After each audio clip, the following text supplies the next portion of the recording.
और दूसरी तरफ राज सिंहासन पर राजा उग्रसेन को बिठाया गया। जब उग्रसेन राज सिंहासन पर बैठे तो सब मथुरा के लोग भगवान की इस अनंत लीला को देख करके प्रसन्न हो जाते हैं। वासुदेव और देवकी अपने घर गांव वापिस आए। जैसे गांव में वापिस आए तो वासुदेव ने भगवान के जन्म काल पर दान करने के लिए संकल्प किया था 10,000 गौओं का।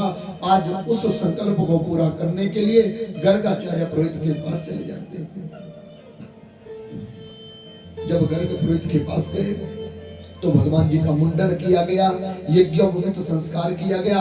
उसके बाद वासुदेव और देवकी ने गौएं जो दान करने के लिए संकल्प किया तो संकल्प पूरा किया। अब वासुदेव चाहता था कि मेरे पुत्र की शिक्षा दीक्षा हो, मेरे पुत्र को शिक्षा दीक्षा मिले।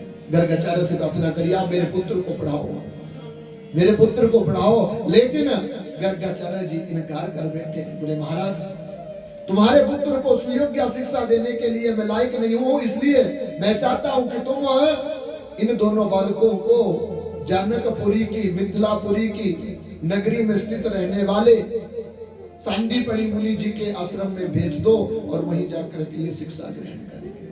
अब भगवान जी शिक्षा ग्रहण करने के लिए सांदीपनि मुनि जी के पास गए। 64 दिनों में 64 कला उन्होंने सीखी। अंतिम समय में भगवान जी अब अपने गुरु महाराज को गुरु दक्षिणा देना चाहते हैं, लेकिन गुरु महाराज जी तो कोई इच्छा नहीं रखते।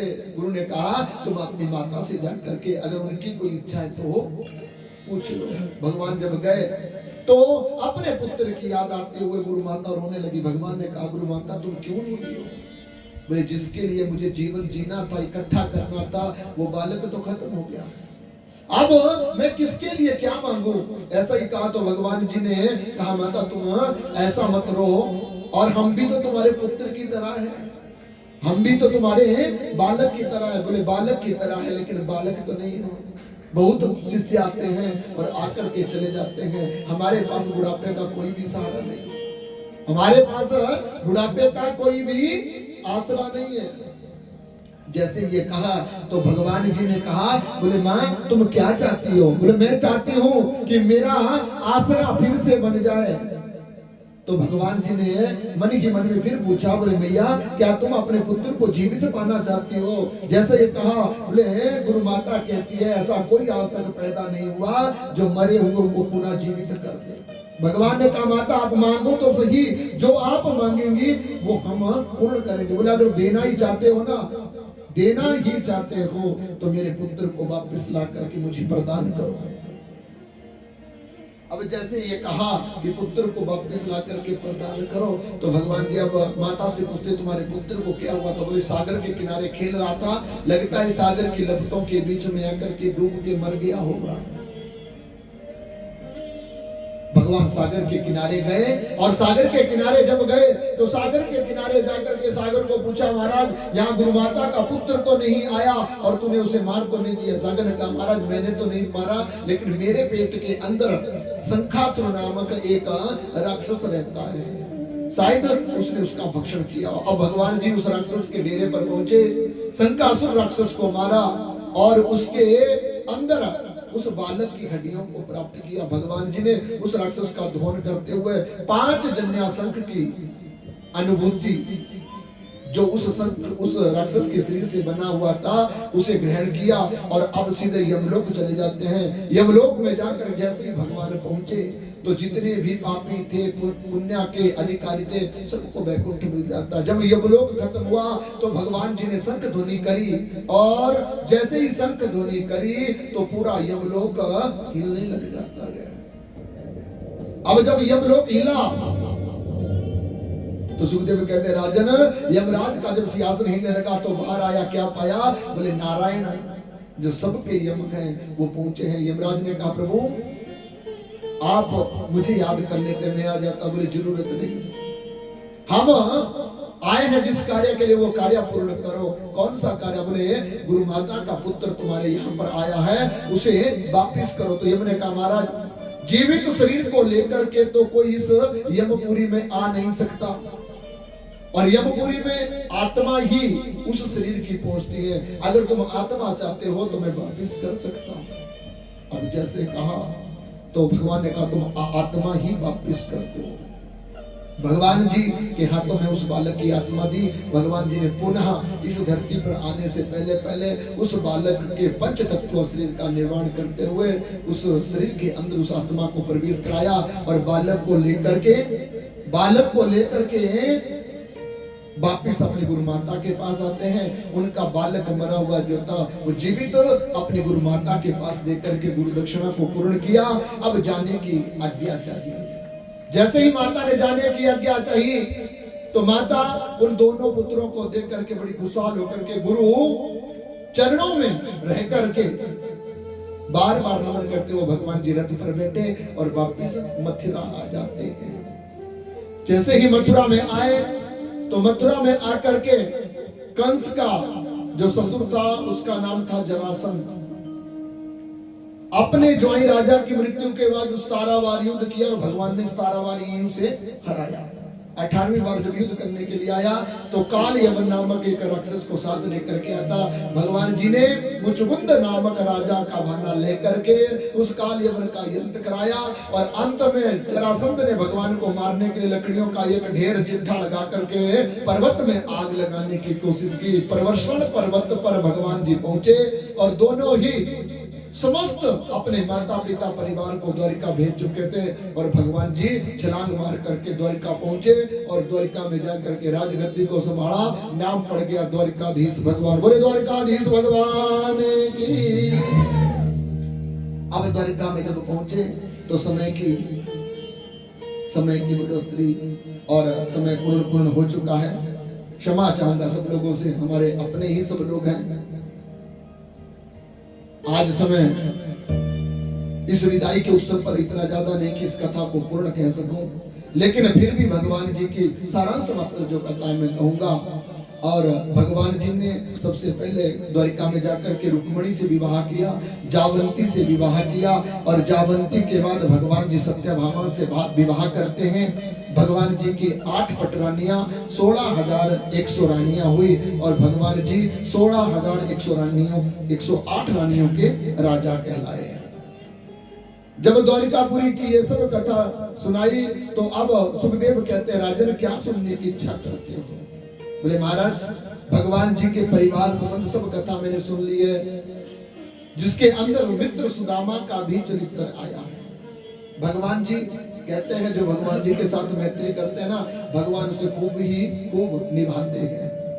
भगवान जी के साथ आप कोई भी रिश्ता बना करके चल पड़ो, भगवान जी उसी रिश्ते के साथ मानव के जीवन का कल्याण करते हैं, लेकिन वो रिश्ता पवित्र हो, उस रिश्ते में किसी प्रकार की कामना ना हो। अगर रिश्ते में कामना है तो भगवान जी अभिमानित कामना से पीछे हट जाते हैं, और अगर प्रेम है तो भगवान जी आगे बढ़े। तो सुदामा के साथ भी बचपन का प्रेम था। गरीबी के कारण सुदामा के पास कुछ भी नहीं, मांगने के लिए द्वारिका पहुंचे और भगवान जी ने उनकी सेवा करने के लिए अनंत कोटि प्रसाद के स्वरूप में सब जानते हुए भी कुछ सामने व्यक्त नहीं किया। और जब भाभी के दिए हुए तांडुलों को हाथ में लिया तो 2 मुट्ठी खाने के बाद जैसी तीसरी मुट्ठी खाने लगे तो रुक्मिणी रोक देती है। बोले प्रभु अब मत करो। बोले क्या हुआ? बोले 2 मुट्ठी में तो 2 लोगों को दान कर चुके हैं, अब कुछ अपने लिए भी तो रख लो। तो भगवान जी ने तीसरी मुट्ठी को उन सब में बांट करके त्रिलोक का राज्य अपने सुदामा मित्र को दिया। भगवान जी ने सुंदर वस्त्र पहना करके सुदामा को विदा किया। घर पहुंचते ही घर नहीं पहचान सकते, और इस प्रकार अपनी मित्री का प्रभाव करते हुए भगवान जी सबके दुख को निवारण करते हैं। सुखदेव ने कहा राजन ये श्रीमद् भागवत की कथा है। भगवान से प्रेम करें, भगवान को बाल स्वरूप में देखें, युवा स्वरूप में देखें या वृद्ध अवस्था में देखें, तो भगवान तीनों रूपों में एक ही है। और भगवान सबके अंदर विराजमान होकर के भगवान ही सब मानव की आत्मा है और हम सब लोग उस आत्मा को भूल करके, उस परमात्मा को भूल करके कलयुग की माया में फंस करके अपने जीवन का अनर्थ करते। इसलिए राजन, तुम अपने शरीर को परमात्मा का आरक्षित मान कर करके जियो। अब इस कथा को मैं पूर्ण करता हूँ।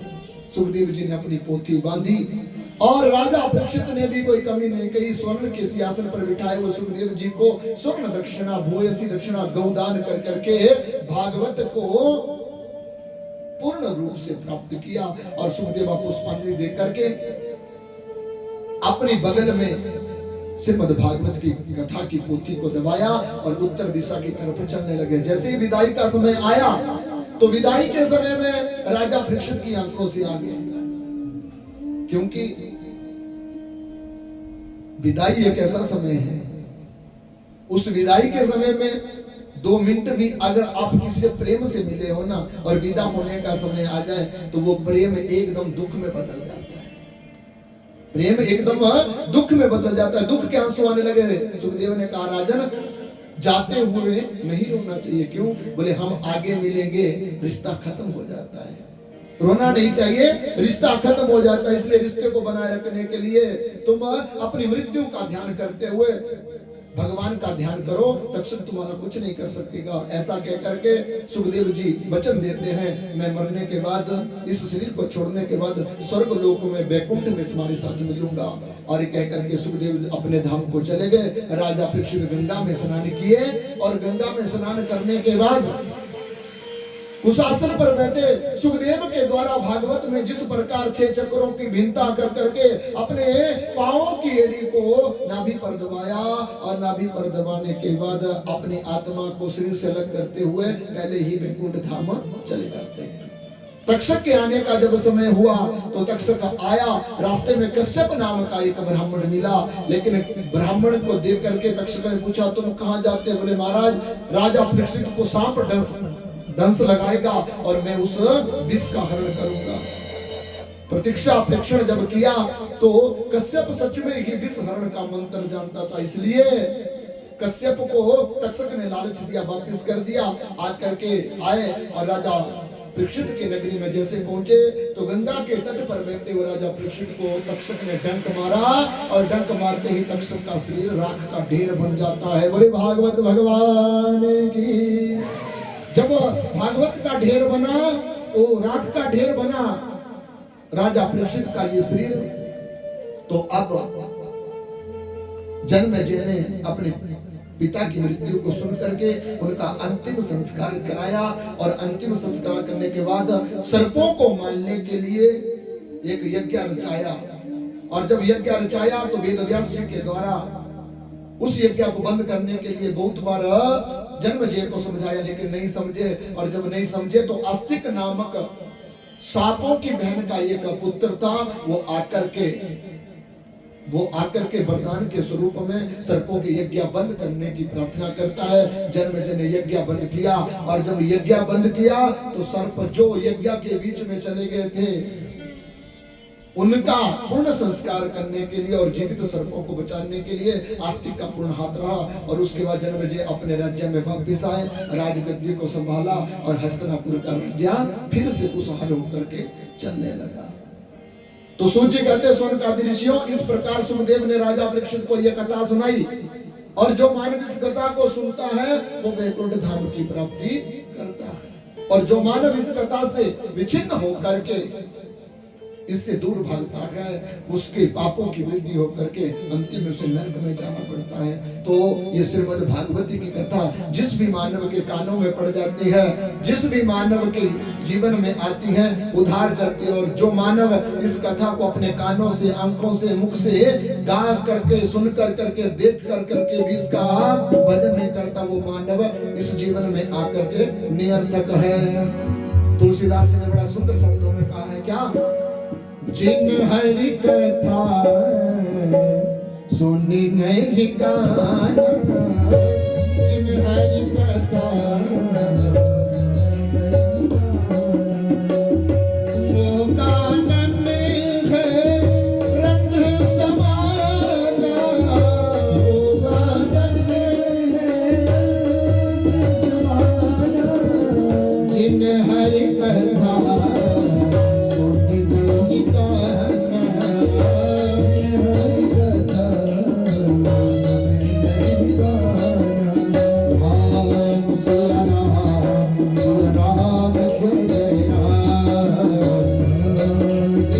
श्री राम